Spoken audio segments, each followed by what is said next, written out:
Hi, boys and girls. Sorry, we're in the middle of chapter 8. Her phone rang and we got cut off. So I'm going to continue chapter 8 from where we left off. Keith had just given Ralph a motorcycle helmet.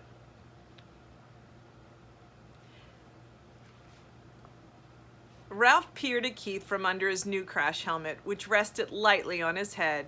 He knew he looked every inch a motorcycle racer, but never in his life had he felt so ashamed.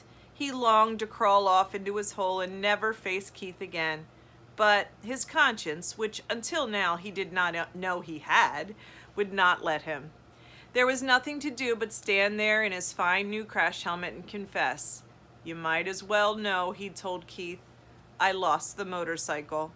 Lost the motorcycle? Keith, who had been kneeling, sat back on his knees. But how? "I rode it by mistake into a pillowcase in a heap of linen on the floor, and it got dumped into the laundry hamper," confessed Ralph. "You rode it into a pillowcase?" repeated Keith. "But you weren't supposed to ride it in the daytime. You promised." "I know," agreed Ralph miserably. "I didn't exactly mean to ride it." "But you did." Keith's voice was accusing. "Well, you see, the maid was vacuuming under the bed and I," began Ralph. "Oh, what's the use? I rode it and I lost it, and it's probably gone to the laundry by now, and I'm sorry." The boy and the mouse were silent. Both were thinking about the little motorcycle with its clean lines and pair of shining chromium exhaust pipes. "That motorcycle was my very most favorite of all my cars," said Keith. "I saved my allowance and bought it myself." Ralph hung his head in his crash helmet. There was nothing more he could say. It was a terrible thing he had done. "I guess I should have known you weren't old enough to be trusted with a motorcycle," said Keith. The boy could not have said anything that would hurt Ralph more. Oh boy, what a sad ending. Could you start chapter 9? Could you start chapter 9, please? Sure, let's just continue to chapter 9. Chapter 9, Ralph takes command. It was a sad night for Ralph, and a sad and lonely night. If he went back to the mouse hole, his mother was sure to worry him with embarrassing questions about the motorcycle. She would also expect him to help clean up after the family reunion. If he took off his crash helmet, he could squeeze under the door and explore the hall on foot, but he could not bear to part with the helmet. And anyway, he had no desire to travel by foot where he had once ridden with such noise and speed. Ralph scurried through shadows on the floor to the curtain, which he climbed. Ralph scurried through shadows on the floor to the curtain, which he climbed to the windowsill. There he sat, huddled and alone, staring out into the night, listening to the kissing sounds of the bats as they jerked and zigzagged from the eaves of the hotel, through the pines and back again. Around the window, the leaves of a Virginia creeper vine shifted in the breeze, and down in the lobby a clock struck midnight. An owl slid silently through the night across the clearing of the parking lot from one pine to another. Ralph could remember a time when he had envied bats and owls in their ability to fly, but that was before he had experienced the speed and power of the motorcycle. Early in the morning, the smell of bacon drifting up from the kitchen brought back all Ralph's dreams of the ground floor. It was not long until he was embarrassed to discover that Keith was awake and was lying quietly in bed watching him. "Hi," said Keith. "Oh, hello." Ralph wished he had returned to the mouse hole before dawn. "Well, I guess it's about time for me to go home to bed." Keith said, "Don't go yet. Wait until my folks get up." Ralph leaped to the floor. "I didn't think you'd want to talk to me after I lost your motorcycle." "I may never have another chance to talk to a mouse."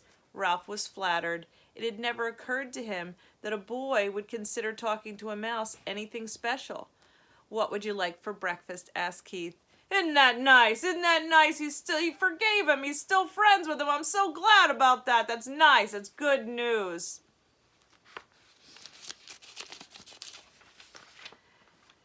"You mean we still get room service after what I did?" "Sure." Keith pulled his knees up under his chin and wrapped his arms around his legs. "You mean you aren't mad at me anymore?" asked Ralph. I guess you might say I'm mad, but not real mad, Keith decided. I've been lying here thinking it wouldn't have been right for me to be real mad, 'cause I get into messes myself. My mom and dad tell me I don't stop to use my head. Ralph nodded. I guess that's my trouble too. I don't stop to use my head. They say I'm too much of a hurry, said Keith. They say I don't want to take time to learn to do things properly. Ralph nodded again. He understood. If he had waited until he had learned to ride the motorcycle, he would never have ridden off the bedside table into the wastebasket. I'll never forget the first time I rode the bicycle with my handbrakes, reminisced Keith. I took right off down a hill. I'd always ridden bicycles with foot brakes, and when I got going too fast, I tried to put on the foot brakes, only there weren't any. What happened? Ralph was fascinated. By the time I remembered to use the handbrakes, I hit a tree and took an awful spill. Somehow this story made Ralph feel better. He was not the only one who got into trouble. The hard part is, continued Keith, I am in a hurry. I don't want to do kid things. I want to do big things, real things. I want to grow up. You look pretty grown up to me, said Ralph.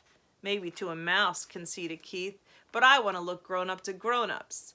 So do I, said Ralph with a feeling. I want to grow up and go down to the ground floor. Everybody tells me to be patient, but I don't want to be patient. Me either, agreed Ralph. Someone stirred next door in room 216. Well, I guess I better be running along, said Ralph. Say, about that breakfast? Sure, what do you want? How about some bacon?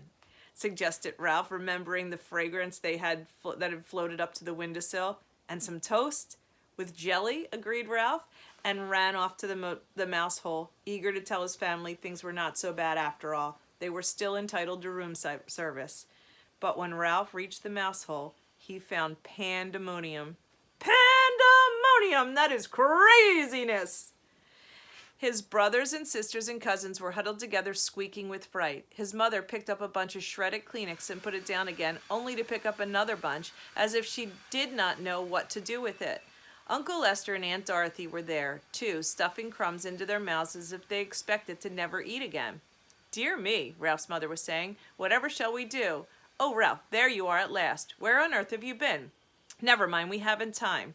The housekeeper, your Uncle Lester, the sheets. Oh, do be quiet, everybody. Ralph's mother was so agitated she could not tell her son what was wrong. Uncle Lester swallowed a mouthful of crumbs. It's like this, Ralph. The housekeeper discovered a hamper full of sheets and towels and pillowcases with holes chewed in them. Oh my goodness, Ralph did that. Uh-oh, thought Ralph. Whatever had happened was all his fault. He might have known. I heard her telephoning the manager about it from the front office. The manager came up and called in all the maids and bellboys, and everyone had to look at the holes chewed in the sheets. It was quite a powwow. The motorcycle, thought Ralph. What happened to the motorcycle? There might be a chance it did not go in the laundry after all. You didn't happen to see a motorcycle in the housekeeper's office, did you? He ventured.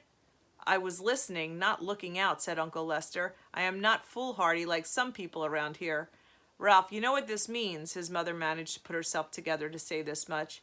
It means war on mice, said Aunt Dorothy ominously. It means traps and poison, said Uncle Lester. Who knows? This time the management might even spend money on exterminator. We shall have to flee. There is nothing to do. And if we flee, the owls might get us, said Ralph's mother, causing the brothers and sisters and cousins to set up an awful squeal. Shh, the mother mouse fluttered her paws in alarm. Flee? Ralph was bewildered. Flee and leave the room service? How can we expect room service after you lost that poor boy's motorcycle? It's all right, Ralph assured his mother, and could not resist adding rather grandly, I've already ordered. Room service is bringing us bacon and toast with jelly. The news silenced everyone. A breakfast of bacon and toast with jelly delivered to the mouse nest without first being dropped on the carpet was not to be abandoned lightly. We want some jelly, we want some jelly, all the little cousins began to squeak. Be quiet, ordered Uncle Lester. Do you want them to find us? Ralph knew that no matter what the others chose to do, he was not going to flee from the hotel, not until he found out what had happened to the motorcycle. And here's the meetings. He was very sure of this, and all at once he felt calm and clear-headed as he had never felt before. He knew exactly what his family should do. Be quiet, everybody, Ralph ordered, standing up straight so that all his relatives could see him. I will tell you what we are going to do. See here, Ralph, interrupted Uncle Lester. You are pretty young to be giving orders to your elders. Now, Lester, said Aunt Dorothy, let's listen to Ralph. After all, he has our food brought up to us by room service. No one else in the history of the family has managed that. This silenced Uncle Lester, and Ralph was allowed to continue. What we should do is keep quiet for a few days. Here he looked down at his little cousin, who for once in their lives were not squeaking. I will arrange for room service to bring our meals so we won't have to go scrambling around in the woodwork or scrounging around in the rooms. That way we won't be tempted to taste any poison food or go near any traps, and if the management doesn't see or hear any of us for a few days, they will forget about us. They always do. Now, just a minute, said Uncle Lester. This boy won't be here long. You know how he is with people. Here today and gone tomorrow. Ralph had the answer. This is only Sunday. He will be here until Tuesday because Monday is the 4th of July and his father says he won't drive in holiday weekend traffic. He always brings us plenty, and if we don't stuff ourselves, we can save enough to last until the management forgets us. Uncle Lester nodded thoughtfully. That seems like a sound idea. Yes, but Ralph, there is one thing that worries me, said his mother. How are we going to tip room service? When people have a waiter bring food to the room, they always give him a coin or two for service. We haven't any money. Ralph had not thought of this. If we're going to continue to accept room service, we must do the right thing, insisted his mother. Don't worry, I'll think of something, promised Ralph, in the grand way he had acquired since he had ordered a meal sent up to the mouse nest. Oh boy, it's so interesting to watch Ralph's character change. He's become a leader in his family, and he's decided that he would continue to get Keith to help them until the coast was clear and the hotel thought they didn't have any mice anymore. All right, guys. See you later. Bye, boys and girls.